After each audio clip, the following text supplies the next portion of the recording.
Hi, how is everyone? This is the second attempt at this video, so I will try and stay jolly, but really I just want to go and have a beer.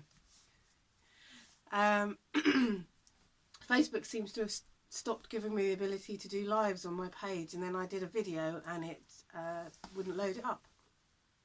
And I knew I should have done the video first.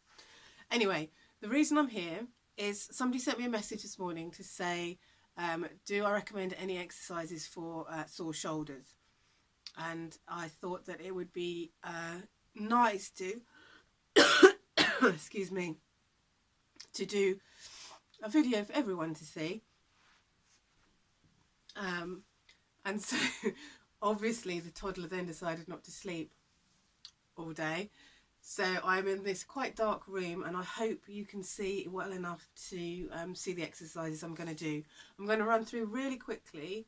Let's put it 1, 2, 3, 5 exercises that you can do as often as possible throughout the day, which will help to get some more mobility into your shoulders, and then will also stop this like unexplained, persistent shoulder pain that we get. So the first one, I'm going to run through them really quickly rather than do it as an exercise session. So you just take these and do them slowly in your own time, as and when you need to. So the first one is the rhomboid push-up. So let me see if I can get further enough away. So you're on your hands and knees. Obviously, knees under hips, hands under shoulders. And all the movement is coming from in between your shoulder blades. So you're going to push down with your hands so that your shoulder blades, the scapulars, come apart from each other. And you can drop your head while you're doing this. And then you can lower so your shoulder blades are coming together.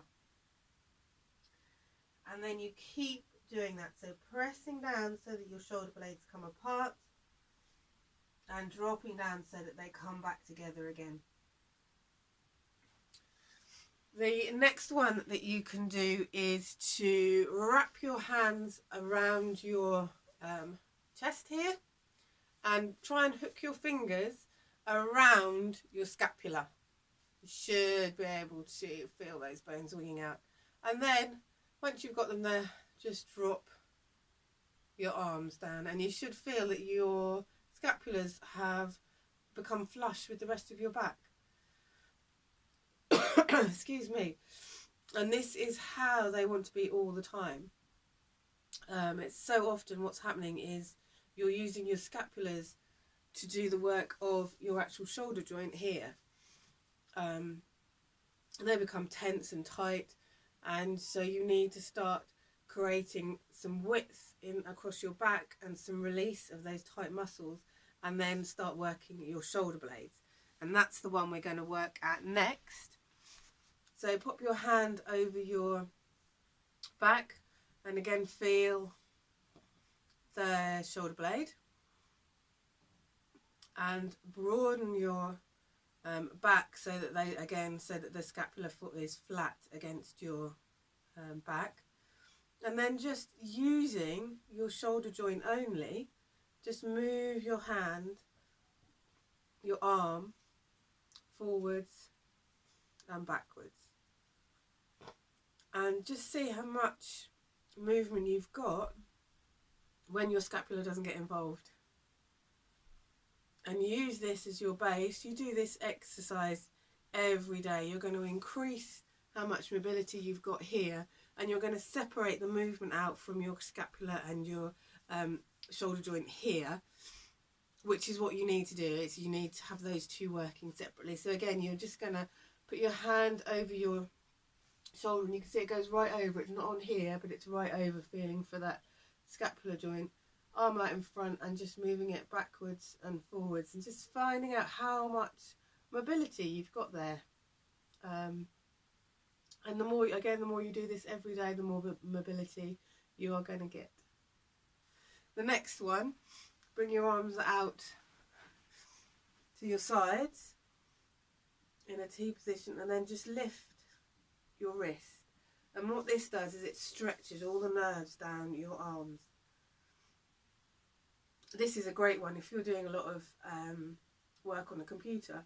If you can stop every so often and just do this stretch, you're going to save yourself a lot of pain in the future. And the last one, bring your hand back over your spine. And what this is doing is it's creating an external rotation of the shoulder. So often we're here and we end up getting quite hunched, which gives us that kind of kyphosis type look in our upper back. So by doing this exercise, you can see it's actually opening up and giving you a much better alignment of your upper back. And once you've been here, the next stage is to simply turn your hand up and just make sure that you're not allowing that scapula to wing. If you need to, you just bring your hand down further down your body. I'll just show you how the turn is. Keep your thumb here and just twist up. And again, if you're too tight because you've been getting cross with children all day, you might find that you need to have that hand lower down. So those are some brief exercises. Take your time, do the exercises as often as you can throughout the day. Get that mobility and release the tension and stiffness. I hope that's helped. Any questions, just put them in the comments and I'll come back in and answer them. For those of you who are doing the 7-day movement challenge, you'll receive your first email on Monday. For those of you who haven't yet signed up, there's still time to sign up. It doesn't start till Monday. And I shall speak to you soon. Have a great weekend and a good Friday evening. All right, bye-bye.